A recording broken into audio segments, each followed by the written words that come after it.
Among the many sights and sounds in the Antipodean wilderness, the kookaburra are made unique by their eye-catching hooters. If you know English birds, you'll recognize quite a lot. The only difference between these particular creatures and the common Essex bird is their taste for natural sunlight over sunbeds. Through westernization of their habitat, this female cockatoo has developed a taste for cheap sparkling wine and cocksure alpha males. And here we see a golden whistler performing a mating ritual.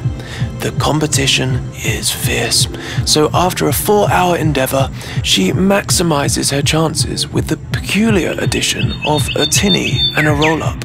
Though, try as she might, on this occasion, she leaves alone.